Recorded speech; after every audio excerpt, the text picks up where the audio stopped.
People like you do not carry $3 million. She said it to his face. Then she tore his check in half, right there at the counter, in front of everyone. Once, twice, she threw the pieces at his chest like trash. He did not flinch. He looked at the scraps on his shoes, then back at her. You just made the most expensive mistake of your life, He said, quietly. Lama tu betrayal. Get out before I call the police. He did not move. He bent, picked up one torn piece, and folded it into his palm. Call them. He said. Ask them to bring your boss, too. She laughed. In 4 minutes, she would not be laughing. In 4 minutes, her own manager would walk in, go pale, and call this man, Sir. Have you ever watched someone destroy their whole life in a single sentence? Byron Mercer drove a sedan that was older than most of the tellers inside the bank. The cup holder was cracked. The radio caught only one station, and that afternoon it played soft jazz. He parked outside Halstead National Bank on Ellsworth Avenue and let the engine tick down. Through the windshield, the glass doors caught the low gold light of late afternoon. He was in no hurry. He rarely was. He was 61 years old. His jacket was clean, but worn thin at the cuffs. His shoes had been polished that morning, though the leather had cracked years ago. On his left hand, he wore a plain gold band. He had not taken it off in 34 years. Not once. Not even after Grace passed. People saw the old coat and the old car, and they decided the rest. They always had. On the passenger seat lay a soft leather folder. Inside it was one check, $3 million, drawn on his own account. The money came from a small stake he had bought quietly, decades ago, when no one was watching. To some men, $3 million was a dream. To Byron, it was a quiet errand before dinner. He planned to deposit it and drive home to water the garden. Byron had grown up 200 miles south, in a town that taught a black man to keep his voice low and his hands visible. His father fixed engines and read the newspaper front to back every night. Do the work, his father used to say. Let the work speak, even when they will not let you. Byron built a whole life on that sentence. He had also learned the work did not always get to speak. He had never wanted the noise that money brings. No press, no name on a building, no watch worth more than a car. He kept the same house, the same church pew, the same barber for 30 years. His wealth lived in patience and in ledgers, not in show. That was how a man like him moved through a room like this one. Quiet, careful, underestimated on purpose, and then again by accident. He stepped inside at 10 minutes to 5. The air conditioning hummed and smelled faintly of carpet cleaner and cold coffee. The marble floor threw back the click of every heel. A row of pendant lights washed the lobby in a clean, expensive white. Somewhere, a printer whirred and fell silent.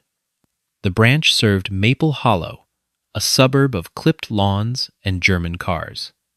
Its customers wore linen and quiet gold. Byron looked like none of them, and he felt every eye register it. Behind the manager's desk sat Diane Prescott. Early 40s, blonde hair pinned tight, blazer sharp at the shoulders. She ran this branch like a private club with an invisible door. She noticed Byron the moment the glass swung shut behind him. Her gaze slid over the coat, the shoes, the folder, held in one careful hand. Her mouth thinned to a line. She did not rise. She did not smile. She had already decided something about him, and she had not heard him speak. At the counter, a young teller named Kyle Bradshaw caught her look and matched it with a smirk. He had learned the branch's habits fast, and its habits included Diane. 2 windows down, Emma Callahan glanced up from her drawer. She was 23, 3 weeks in, still soft enough to feel a room turn cold. She watched the old man cross the floor, and something in her stomach pulled tight. She could not have said why. Not then. A woman in a cream coat stepped in front of him without a glance, and Byron moved back to let her pass. Kyle waved her forward with a bright, practiced smile. Then his eyes returned to Byron, and the smile cooled 10 degrees. Byron saw it. He saw everything. He simply folded his hands on the counter and waited, patient as stone. The minute hand crawled, and the lobby agreed, silently, to pretend he was not there. He set the folder down at last with both hands. He waited to be seen, the way he had waited most of his life. Outside, the gold light slid off the glass and pooled on the marble near his shoes. Above the vault, a wide clock ticked toward closing. No one in that lobby knew his name, or what it meant on the top floor of a tower downtown. In 20 minutes, every person there would learn it. For a long minute, no one came. Byron stood with his folder squared on the counter and his hands folded on top of it. Emma began to rise from her window to help him. Before she could, a sharp voice cut across the lobby. Diane Prescott had left her desk. She crossed the floor with the brisk click of a woman who had decided to handle something herself, and quickly, Byron greeted her with a small nod. "Good afternoon. I would like to deposit a check, please." He opened the folder and slid it forward.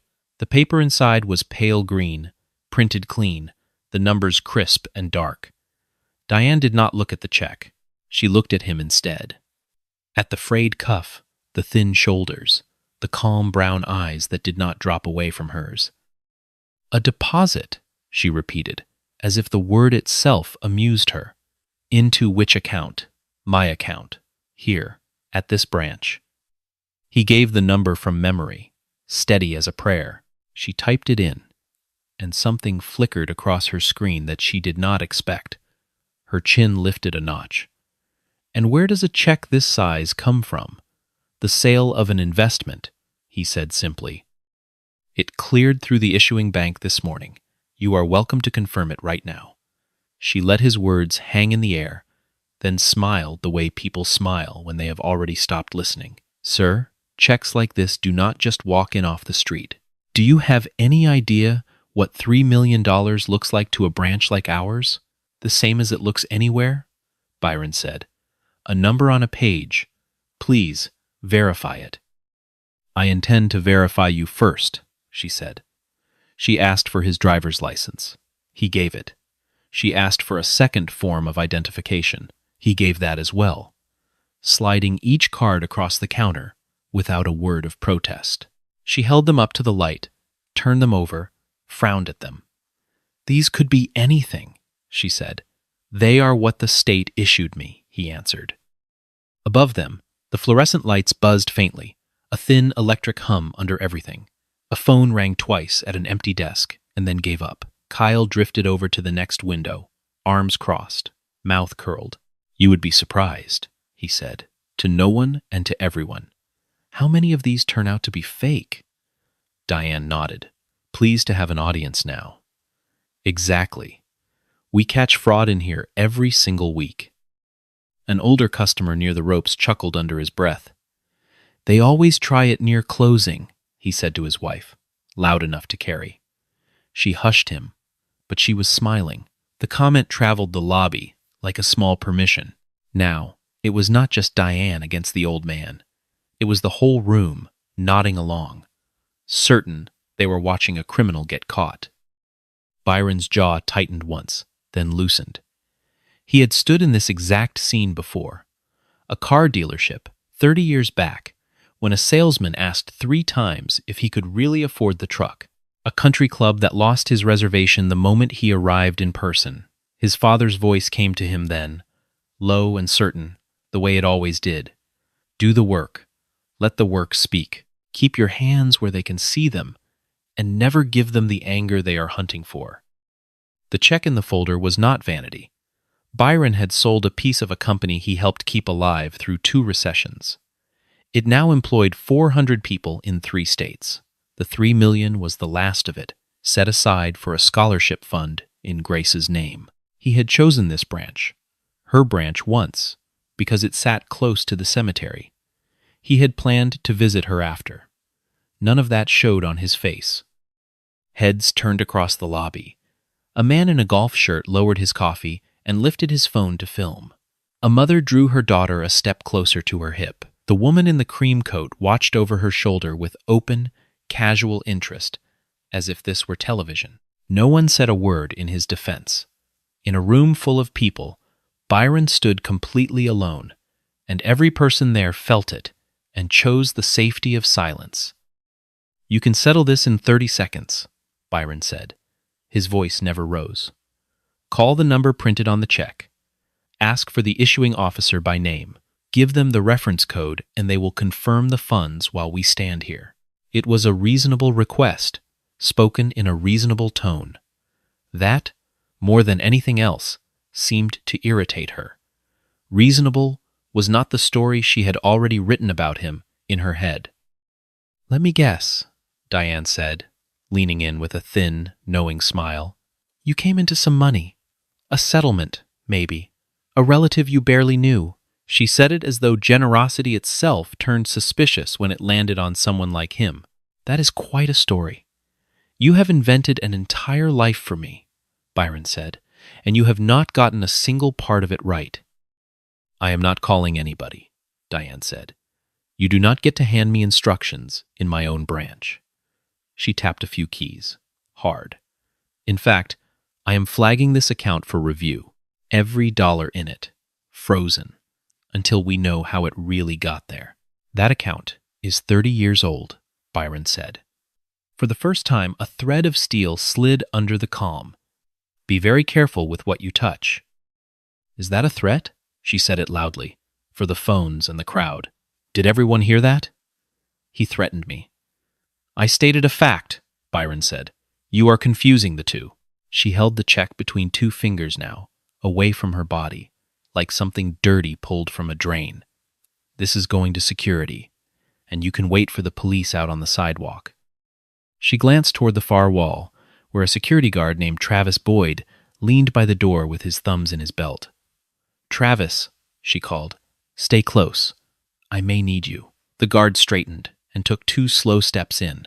Byron did not turn to look at him. He kept his eyes on Diane and his hands flat and visible on the counter, exactly as a boy in a small town had been taught a lifetime ago.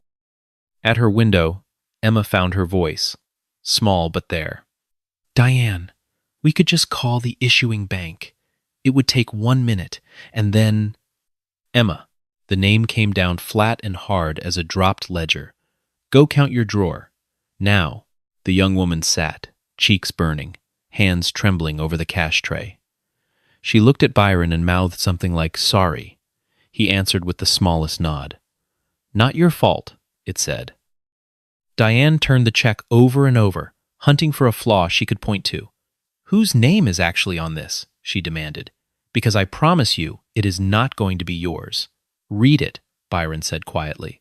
So she read it. Her eyes tracked across the printed name, and for half a heartbeat the certainty in her face slipped. Something there did not match the story. Then she shoved the doubt back down. For a moment the whole lobby seemed to lean in. The man with the phone stepped sideways for a better angle. Kyle grinned like a boy at a schoolyard fight. The woman in the cream coat had stopped pretending to read the brochures. Diane felt all of it, that warm pressure of an audience, and it pushed her the wrong way, the way crowds so often do. "I want him out," Diane said, though no one had moved to remove him. She was performing now, for the phones, for the crowd, for some private tally she kept of her own importance. "We do not serve people who come in here to scam us." The word scam rang out over the marble. A few heads nodded. Emma stared at her drawer and did not count a single bill. Because backing off now meant admitting she had been wrong. Loudly, in front of a filming crowd, a smirking teller, and a girl she had just humiliated. So she did what cornered people do. She doubled down. "Names can be printed," she announced. "Anyone with a laptop can print a name." She raised the check high so the whole lobby could see it, like evidence at a trial. "This is a forgery. I have handled 1,000 real checks, and I am telling all of you, this one is fake." The buzzing lights seemed louder now, or maybe the room had simply gone that quiet. Somewhere a phone camera zoomed with a soft digital click. Byron looked at the pale green paper trembling in her grip, then at her knuckles going white around it. He had watched a great many people talk themselves past the point of no return. And still, he did not step back. He had never once, in 61 years, given a person like her the satisfaction of his fear. She did not wait for permission, and she did not look for the truth. She looked at Byron, and she tore the check in half. The sound of it was small and final, a soft rip that carried across the silent lobby. Then she tore it again, into quarters, slower the second time, watching his face for the break that never came. "People like you do not carry $3 million, she said, and she threw the pieces at his chest. The scraps fluttered down between them. One caught on his lapel, then slid to the marble with the others, pale green confetti around a pair of cracked but polished shoes. Byron did not raise his voice. He did not raise his hand. He looked down at the ruined paper, then lifted his eyes to hers, calm as a closed door. "You just made the most expensive mistake of your life," he said. He said it quietly, almost kindly, which was somehow worse. Diane's smile flickered, then hardened over the crack. "Are you threatening me again?" "No," Byron said. "I am telling you what happens next. There is a difference, and you are about to learn it." That was when she reached for the phone. Not the branch line. Her own cell. Pulled from her blazer pocket with a flourish. 3 digits punched hard enough to hear. "Yes. I need police at Halstead National on Ellsworth. A man is refusing to leave. He passed a fraudulent check, and he threatened a bank employee. None of it was true." She said it into the phone while looking straight at him. Her voice climbed for the dispatcher and for the crowd at once. "He is aggressive. Yes. I feel unsafe." Byron stood 4 feet away with his hands folded and his shoulders low. A child could have seen there was no danger in him, but the word unsafe has a weight all its own, and she swung it like a hammer. Somewhere near the ropes, another phone rose to film. The little red dots multiplied. Diane was not finished with him even now. She stepped out from behind the counter and closed some of the distance, close enough that he could see the powder settling in the lines around her mouth. "You think you can walk in here and intimidate my staff?" she said, low and vicious, for him alone. "I have put away men who look a lot more convincing than you. It was a strange thing to be proud of." She was proud of it anyway. "Give them the reference code while you have them," Byron said. "It is printed at the bottom of the check you just destroyed, or what is left of it." He nodded down at the scraps. "They will want it for the report." The dispatcher's voice buzzed in her ear. Diane turned her shoulder to him, as if she could delete him by facing away. He waited, patient, the way water waits at the top of a dam. "Travis." She snapped her fingers without looking. "Remove him. Now." The guard hesitated for the length of one breath. Travis Boyd was a big man, easy in his own size, and he had watched the whole thing from the door. He knew the difference between a threat and an old man with a folder. But a paycheck is a leash, and hers was the hand that signed his. So he crossed the floor and closed a wide hand around Byron's upper arm. "Come on, sir. Let us step outside." His grip was firmer than his voice. Byron did not resist. He let himself be turned toward the doors. He moved with the slow dignity of a man who had decided long ago that he would not run for anyone.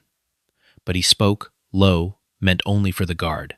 "Son, you are going to remember this day for the rest of your life." Travis walked him past the ropes, past the row of frozen customers, past the pendant lights and the cold marble columns. "Keep moving," the guard murmured, not unkind. A woman pulled her purse tight to her chest as Byron passed, as though age and a worn coat might reach out and take it. He noticed. He always noticed. He gave her a small, courteous nod anyway, and she looked away, ashamed and relieved at the same time. Something in the words made Travis loosen his grip half an inch. He did not let go, but he felt it, the way you feel a wrong turn a moment before the map confirms it. He glanced back at Diane. She was still on the phone, still performing, chin high, eyes bright with the certainty of someone who has never once been made to pay. Emma stood up at her window. This time she did not whisper. "Stop. Please, everyone, just stop." Her voice shook, but it carried. "We can call the issuing bank right now. I will call it myself." "Sit down, Emma," Diane hissed, hand over the phone. "One more word and you are done here." The girl froze between her conscience and her rent, and the room watched her lose a fight she was too new to win. No one else moved. Not the man in the golf shirt, filming in landscape now for the better frame. Not the mother, who had turned her daughter's face away but stayed to watch herself. Not the customer who had chuckled, now silent, sensing something had tilted. A whole lobby of decent people, each waiting for someone braver to go first. That is how it always happens. Not with a mob, with an audience. At the counter, Kyle leaned toward another teller and said something behind his hand, and the two of them laughed, quick and quiet. It was the laugh that did it. More than the grip on his arm, or the pieces on the floor. The casual, comfortable laughter of people who were certain, all the way down, that the world had sorted everyone correctly, and that he had landed exactly where he belonged. Byron let the guard walk him 3 steps toward the glass. Inside, he was very still. He thought of his father's hands, black with engine grease, turning the pages of a newspaper no one believed he could read. He thought of Grace, and the scholarship that was supposed to carry her name into rooms she was never allowed to enter. He thought, "This is not the worst they have done to me." And then, almost gently, "This will be the last time they do it here." The doors were close now. Byron could see the parking lot through the glass, the gold light going amber, his old sedan waiting at the curb. In his right hand, still folded into his palm, was the single, torn piece he had picked up, a corner of the check, a fragment of a number too large for this room to believe. He held it like a man holds the one true thing in a house of liars. Behind him, Diane ended the call and slid the phone back into her pocket. "Police are on the way," she announced, to the lobby, to the cameras, to herself. "You are welcome." A few people nodded, uneasy now, but still nodding. She smoothed her blazer and walked back to her desk as though she had done a hard job well. She had already begun to rehearse the version she would tell later. Travis reached out and pushed the door open. Cool evening air slipped in across the marble. And in that exact moment, a second figure stepped through from the other side, briefcase in hand, a lanyard swinging at his chest. A tall man in a gray suit, mid-50s, silver at the temples. He stopped 1 pace inside the door. He looked at the guard. He looked at the old man being marched out by the arm, and every drop of color drained from his face. The man in the gray suit was Gregory Sinclair, regional president for the entire Eastern Division. He had driven 40 minutes to this branch for a private meeting he could not afford to miss. He knew the face in the guard's grip. He had shaken that hand across a mahogany table more than once. His briefcase slipped from his fingers and hit the floor with a flat, loud slap. Mr. Mercer. The name came out cracked, barely a whisper, and yet it stopped the entire lobby cold. Travis felt his own certainty die in his hand, and he let go at once. Diane looked up from her desk, still half smiling, not yet understanding. "Mr. Sinclair," she started, "we had a situation with a fraudulent—" "Stop talking," Sinclair did not shout. He crossed the marble fast, straightening his jacket, and stopped in front of Byron with his head slightly bowed. "Sir, I am so sorry. I did not know you were coming in today." The word "sir" landed in that room like a stone through glass. Somewhere a phone camera caught it, and that clip would outlive every person standing there. You could watch the understanding move through the crowd 1 face at a time. The man in the golf shirt lowered his phone, then raised it again, sensing the story had just become something bigger. The customer who chuckled took a slow step back, and Diane Prescott, still standing behind her desk, felt the first cold finger of a fear she did not yet have a name for. Byron bent, unhurried, and picked up Sinclair's fallen briefcase. He held it out to the younger man with both hands. "The way you return something to a friend. Gregory," he said. "Good to see you. Though I have to say, your Ellsworth branch could use some work." He glanced back once at the torn pieces on the floor, pale green against the marble. "We should talk about that. All of us." Sinclair took the briefcase with both hands, and he did not seem to know what to do with them afterward. His fingers trembled around the handle. 40 minutes ago, he had rehearsed this meeting in the car. The numbers, the pitch, the careful courtesies. He had not rehearsed finding the man himself, pinned by a security guard in the lobby. "Sir, please," he said. "Come away from the door. Sit, anywhere. My office, please."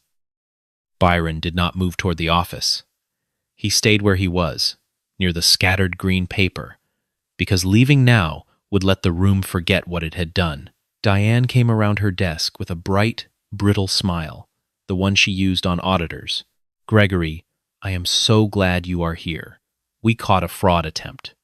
This man tried to pass a fake $3 million check." She said it as though she expected thanks. Sinclair looked at her the way you look at someone standing in the middle of a road. "A fake check," he repeated. "Do you know who this is?" "A customer who became aggressive," Diane said, though her smile was starting to slip. "I followed protocol. I called the police." "You called the police." Sinclair closed his eyes for a second, as if the floor had moved under him.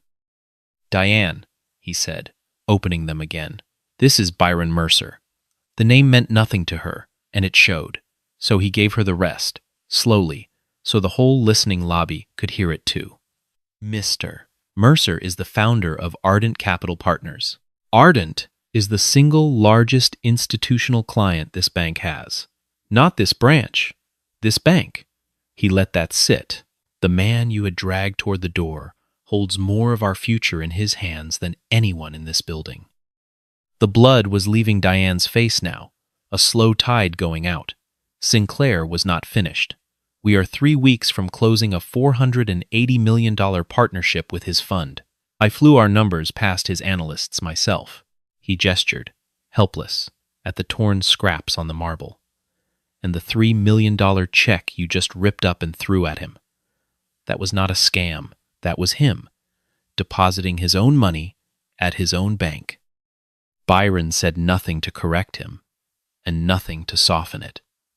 He stood there in his worn coat, the same coat that had told Diane everything she thought she needed to know. That was the cruel joke of it. The coat had been right about him all along. It belonged to a man who had never needed to prove a thing to anyone. For a moment, no one in the lobby breathed. The pale green pieces on the floor were not evidence anymore.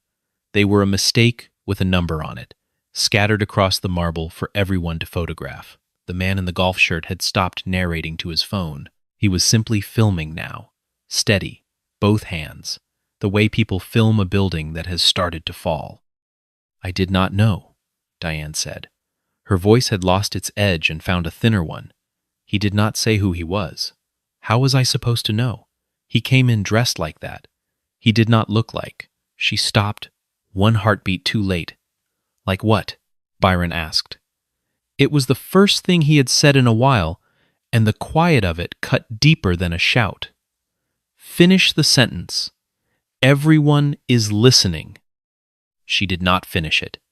She could not with the phones up and the regional president standing there, and her own words already looping in a dozen recordings. "I was following protocol," she tried again, retreating to the only sentence she had left. "Protocol," Byron said gently, "does not tell you to tear up a man's check and throw it in his face. That part was yours. You added that yourself." The customer, who had chuckled about people trying it near closing, was very quiet now. The woman who had clutched her purse had set it down, as if holding it had become unbearable. Somewhere in the back, a man said, softly, "Oh my God." The story they had all agreed on 20 minutes ago had turned inside out, and now it pointed back at them. Byron crouched then, slow and deliberate, and began to gather the torn scraps from the floor. One piece, then another, into his cupped palm. Sinclair started forward to help, and Byron lifted a hand, a small motion that stopped a regional president in his tracks. He wanted to pick them up himself. He wanted the room to watch him do it. Dignity, his father had taught him, is not given to you. Sometimes you kneel down and collect it off the floor yourself. He rose with the pieces in his hand and looked, for the first time, at the whole crowd. Not with anger, with something quieter and heavier. "Every one of you watched," he said. "Not one of you asked a single question." He was not shouting. He did not need to. A young woman at that window asked the question, "Remember her name." The rest of you looked away. Emma, at her window, began to cry without a sound. Sinclair turned to the guard, who was still standing too close, hands useless at his sides. "Travis, go to the door and wait for the police. When they arrive, you will tell them exactly what happened here, all of it." Then, to Diane, in a voice gone very flat and very final, "And you, my office, now. Do not touch your computer. Do not touch your phone. Do not say another word to anyone." But Diane did not move toward his office. She stood, rooted behind her desk, and something desperate crossed her face, the look of a person watching a life rearrange itself in real time. "Gregory, please. Let me explain in private. This is a misunderstanding." Sinclair shook his head slowly.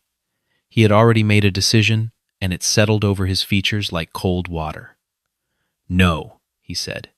"You did this in public. You will answer for it in public. Diane Prescott, you are terminated. Effective this moment."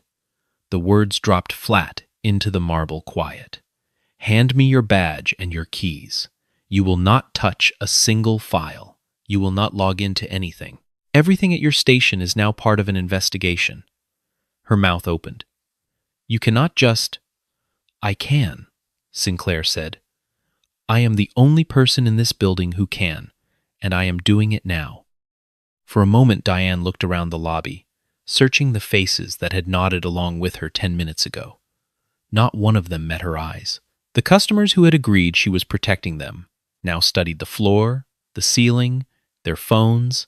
She reached for the counter to steady herself.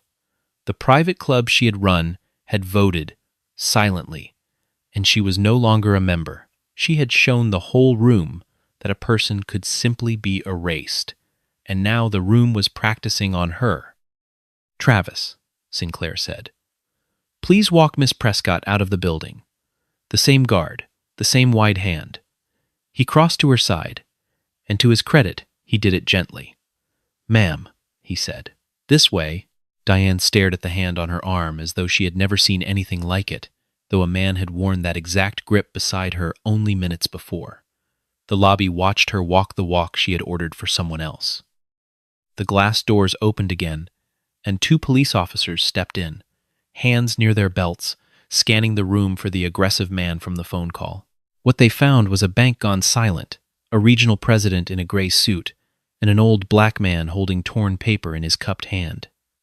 "We got a call about a fraud in progress," the first officer said. "A threat to an employee." "You did," Sinclair said. "The call was false. I would like to report the person who made it." The officers looked at Diane, then at Byron, then at the dozen phones still recording every word. "The check was genuine," Sinclair went on. "The customer did nothing but ask to make a deposit. The employee tore up his property, assaulted him with it, and made a false emergency call claiming he was dangerous. The word false does heavy work in a police report. Filing one is not a mistake. It is a crime, and everyone in that lobby had just watched it happen." At the counter, Kyle Bradshaw had gone the color of paper. The smirk was long gone. "I want to be clear," he said quickly, "to the officers, to Sinclair, to anyone listening, I was not involved. I was just at my window. I did not say anything." "You said plenty," Emma answered, from 2 windows down. Her voice was steady now, wet, but steady. "It is all on video, Kyle. Every word." Emma came out from behind her station and stood in front of the officers without being asked. "I saw the whole thing," she said. He was polite. He offered 3 times to have the check verified. She refused. And then she tore it up and called you. She looked at Byron. I am so sorry, sir. I should have stood up sooner. You stood up, Byron said. You were the only one who did. Do not carry the rest of them on your shoulders. None of them fully understood yet that it was already gone. The first clip had hit the internet before the police even parked. A 10-second cut of a manager throwing a torn check into an old man's face, captioned in outrage, was multiplying across screens in cities none of them would ever visit. Diane's name would surface in the comments within the hour, tied to a word she would never fully scrub off. By the time she reached the parking lot, 40,000 strangers had already decided who she was. Byron watched the officers begin to take statements, one witness at a time. He did not gloat. He did not smile. He simply stepped to the side, out of the light, and let the machinery of consequence start to turn. He had built his whole life on a quiet certainty. The truth is patient. It can be torn up, thrown, and called a fake. It still weighs exactly what it always did, down to the last ounce. By morning, the clip had a name. People were calling it the Ellsworth video, and it had been watched more times overnight than the town of Maple Hollow had residents. You know the shape of these stories by now, a 10-second cut of a torn check and an old man's still face. Then the slow reveal underneath, spreading in every language a phone could carry. By noon the next day, it was not a local story. It was the story. News vans parked along Ellsworth Avenue, their dishes tilted at a bank that had gone dark and locked its doors. Reporters stood on the sidewalk where Diane had promised Byron would wait for the police. They said his name on the morning shows. Byron Mercer, founder of Ardent Capital Partners. A man who managed billions and drove a 15-year-old sedan, humiliated at a teller window over a check that was entirely his own. The Contrast wrote its own headline. The bank felt it before the markets even opened. Halstead National traded on nervous money, and nervous money does not like a scandal it can watch on a loop. By the opening bell, the stock had slid, then slid further, a thin red line falling on every screen in the tower. Analysts who had never heard of the Ellsworth branch were suddenly explaining it on television. Somewhere above all of it, in a glass tower downtown, a board of directors called an emergency meeting for 7 a.m. They had good reason to panic. The $480 million partnership with Ardent was not signed yet. It sat, 3 weeks from closing, in the hands of the very man their branch had thrown toward the door. One phone call from Byron Mercer could move that money to any of a dozen rivals. They would take it gladly and never ask what he was wearing. The board understood, at last, exactly what Diane had gambled with, and lost. The chief executive of Halstead National was a careful man named Gordon Hale, and careful men move fast when the numbers frighten them. By 10 that morning, he stood in front of cameras with his tie straight and his voice grave. What happened at our Ellsworth branch was a betrayal of everything this institution claims to stand for, he said. We have terminated the employee responsible. We are cooperating fully with the authorities, and I have personally reached out to Mr. Mercer to apologize. The apology was the easy part. The investigation was not. When the bank pulled Diane Prescott's record at the Ellsworth branch, a pattern surfaced that made the lawyers go quiet. Accounts flagged for review that had no business being flagged. Customers turned away, who later opened accounts elsewhere without trouble. A quiet trail of people, most of them black, most of them told in one way or another that they did not belong. It was not one bad afternoon. It was a habit wearing the uniform of policy. The consequences arrived in the order such things do. First, the state banking regulator opened a formal inquiry, and within the month, Diane Prescott's certification to work in the industry was suspended, then revoked outright. 30 years she had spent climbing to that desk. She would not sit behind another one. No bank in the country would touch an application with the Ellsworth video attached to her name, and the internet does not forget the way people used to. Then came the lawyers. Byron did not need the money, and everyone knew it, which was exactly why the civil rights suit landed so hard. It was not about a payout. It was about a record, entered in a court, that said what happened was wrong.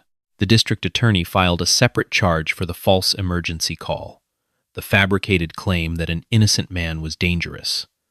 That kind of lie can put officers on edge and get someone hurt. The law treats it as the crime it is. By spring, she was facing a courtroom of her own, on the wrong side of the rail this time. Diane tried, once, to tell her side. She sat for an interview with a sympathetic blog and called herself the real victim, a woman punished for enforcing the rules. She said she had been made an example of. She was not wrong about that last part, though not in the way she meant. The clip of the interview traveled almost as fast as the first video, stitched beside the footage of her throwing the torn check. The public compared the two and reached a verdict in an afternoon. Byron could have let the bank drown. It would have been easy, and no one would have blamed him. Instead, he did something the board did not expect. He kept the partnership on the table, but he attached a price that had nothing to do with money. Halstead National would overhaul how every branch treated every customer who walked through its doors. New training, real oversight, a way for people turned away unfairly to be heard by someone who would actually listen. And the $3 million check, once he deposited it at last, went where he had always meant it to go, into a scholarship fund in Grace's name, for students from towns like the one that taught him to keep his hands visible. He asked that the first year of it be administered quietly through the Ellsworth branch. He wanted that lobby to spend its days handing opportunity to the exact kind of person it had once tried to throw out. Emma Callahan did not lose her job. She was the one person in that lobby who had asked the question, and Sinclair made sure the right people knew it. Within a year, she was training new tellers herself, and the first thing she taught them was the thing she had learned the hard way. You do not get to choose when courage is convenient. The moment either finds you ready or it does not, and the room remembers which. The Ellsworth video kept working long after the news vans left. It showed up in company trainings and college classrooms, a case study with a human face. People who had done what that lobby did, looked away, stayed comfortable, saw themselves in it, and did not like the view. That was the part no lawsuit could deliver. Not the money, not the license, not the charge, just a great many people, quietly deciding to be braver the next time. As for Byron, he went back to his life the way he had always lived it. Same house, same church pew, same barber of 30 years. He watered his garden in the evenings and visited Grace on Sundays. The world had learned his name for a week, then moved on, which suited him fine. He had never wanted the noise. He had only ever wanted what any man wants, walking into a bank. To be seen. 3 months later, on an ordinary Tuesday, Byron Mercer parked his old sedan outside the Halstead National branch on Ellsworth Avenue. The radio was still stuck on the one jazz station. His coat was still worn at the cuffs. Nothing about him had changed at all, which was, in its own quiet way, the whole point. He picked up a soft leather folder from the passenger seat and walked toward the same glass doors. The lobby looked the same marble, same pendant lights, same hum of the air conditioning. But something in the air had shifted, the way a house feels different after an honest conversation. A greeter met him 3 steps inside, warm and unhurried. "Good afternoon, sir. Welcome in. How can we help you today?" It was a small sentence. It was also the sentence no one had offered him the last time. A sign by the manager's new desk listed a customer's rights in plain language. It gave a name and a number to call if those rights were ever ignored. Byron paused to read it. He had negotiated harder things than that sign into existence, and he was prouder of it than of most deals he had ever closed. Rules do not fix people, but good rules make cruelty expensive, and sometimes That is enough to change a room. Emma Callahan saw him from across the floor and came over at once, not nervous now, just glad. "Mr. Mercer," she smiled. "It is good to see you. You are still here," he said. "I am," she said. "They put me in charge of training. I think that was your doing." "No," Byron said. "That was yours. You earned it standing at a window when it would have been easier to sit down." She walked him to the counter herself. He opened the folder and slid a check across. Pale green, printed clean, the numbers crisp and dark. It was the same kind of paper that had been torn and thrown at his chest in this exact spot. This time, the young teller read the name, looked up, and smiled. "Thank you, Mr. Mercer. Give me one moment to process this for you." No suspicion, no performance, just the work, done plainly.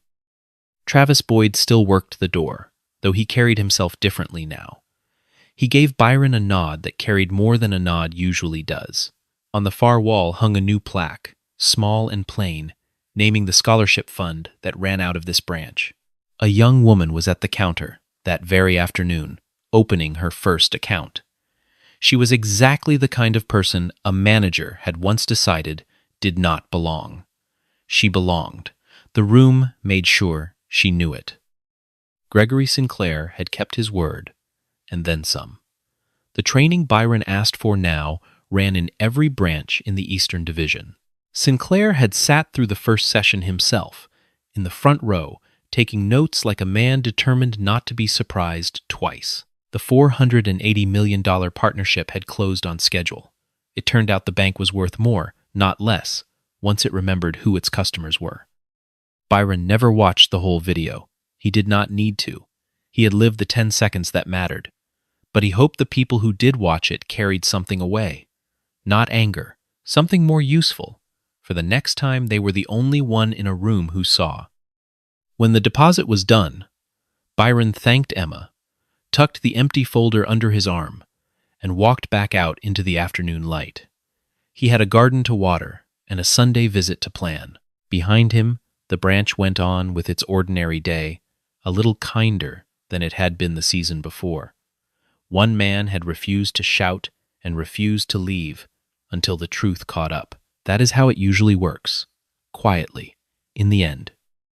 I made Byron up, but I did not invent the feeling of walking into a room and watching someone decide who you are before you say a single word. A lot of you have lived that. Here is what stays with me. He never raised his voice. He just refused to leave until the truth caught up with him. So, let me ask you honestly, if you had been in that lobby, would you have looked away, or would you have been the one who asked the question? Tell me below. If this moved you, share it with someone who needs it, and subscribe so the next story finds you too.